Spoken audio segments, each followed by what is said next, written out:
Com esse vídeo, eu prometo que você vai entender absolutamente tudo de como são eleitos os vereadores. Vamos lá? Primeiramente, a gente tem que calcular o chamado quociente eleitoral. Como é que ele é calculado? Eu usei aqui como exemplo uma pequena cidade em que há 10 mil votos válidos e 9 vagas na Câmara de Vereadores. Então, a gente divide 10 mil votos válidos por 9 vagas. Votos por vagas, o que dá o resultado de 1.111,11. Esse seria o quociente eleitoral. Mas a lei fala o seguinte, que caso haja fração, se ela for menor ou igual a 0,5, ela é desprezada. Se ela for maior que 0,5, arredonda-se para 1. Nesse caso, como ela é menor do que 0,5, a gente despreza. Então, o quociente eleitoral desse município fictício, ele é de 1.111. Beleza? Esse é o primeiro passo. Agora nós vamos calcular o quociente partidário. O quociente partidário vai me dar quantas vagas cada partido vai ter naquela Câmara. Lembrando, novamente, são 9 vagas. Então, eu distribuí aqui entre partido A, B, C e D, a título de exemplo. Então, o partido A teve 3.600 votos, o partido B, 2.900 votos, o partido C, 2.000 votos e o partido D, 1.500 votos, totalizando aqui 10.000 votos, ok? Votos válidos. Então, para calcular o quociente partidário, eu divido a votação de cada partido pelo quociente eleitoral. Nesse primeiro caso aqui, 3.600 votos que teve o partido A, eu dividindo ele por 1.111, que é o quociente eleitoral, resulta em 3,24. Nesse caso aqui, independentemente da fração, eu desprezo ela. Então, mesmo se ela for maior do que 0,5 ou menor que 0,5, tanto faz. Eu vou desprezar. Nesse caso, como deu 3,24, o partido A vai ficar com 3 vagas. Ok?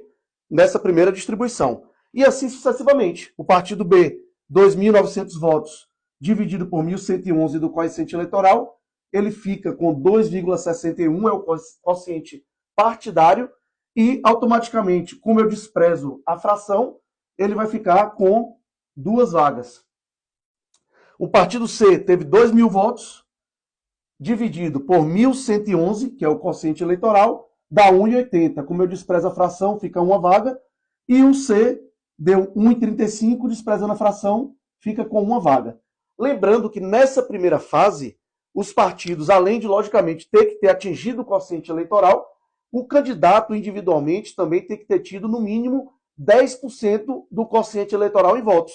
Então, o partido A aqui, ele tem direito a 3 vagas. Se ele tiver 2 candidatos que atingiram, no mínimo, 10% do quociente eleitoral, quanto é o quociente eleitoral? 1.111. Quanto é 10%? 111. Então, esses 3 candidatos aqui, dessas 3 vagas, têm que ter atingido, no mínimo, 111 votos. Ah, Rodrigo, mas se teve 2 candidatos aqui que atingiram, no mínimo, 111, mas o restante não atingiu. Então, nessa fase aqui, o partido A ficaria com somente 2 vagas, sendo que a terceira vai para a próxima fase de distribuição, que chama a distribuição das sobras, que é o que vai acontecer agora, porque nesse primeiro momento nós conseguimos preencher apenas 7 vagas.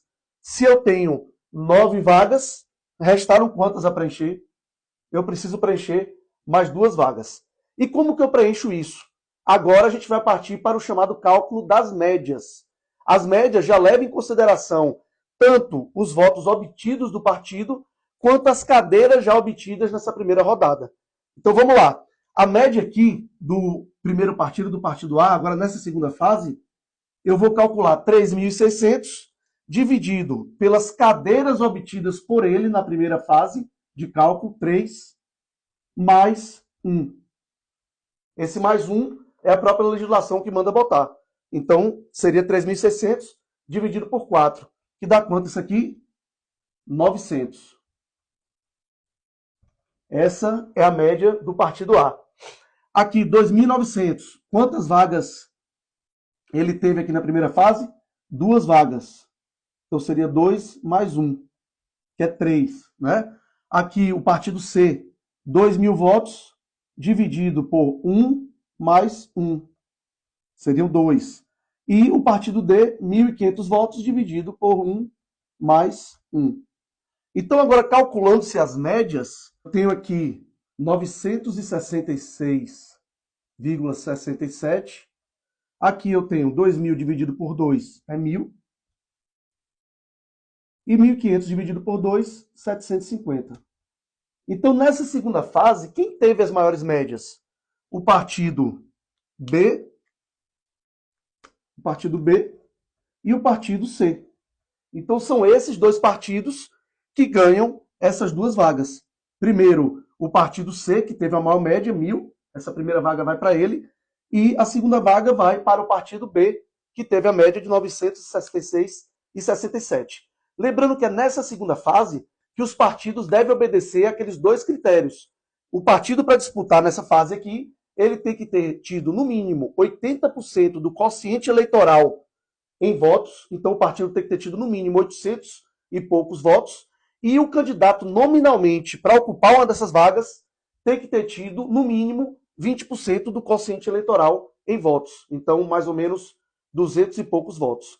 E foi aí que surgiu a polêmica, porque houve uma reforma no Código Eleitoral que previa que, caso chegasse nessa fase e ainda sobrassem vagas, caso algum partido ou candidato não atingisse esses requisitos, porque, por exemplo, vamos supor aqui que o candidato do partido C, que ganhou mais uma vaga, o partido teve a votação mínima de 80% do quociente, mas o candidato eventualmente não teve os 20% que a legislação exige.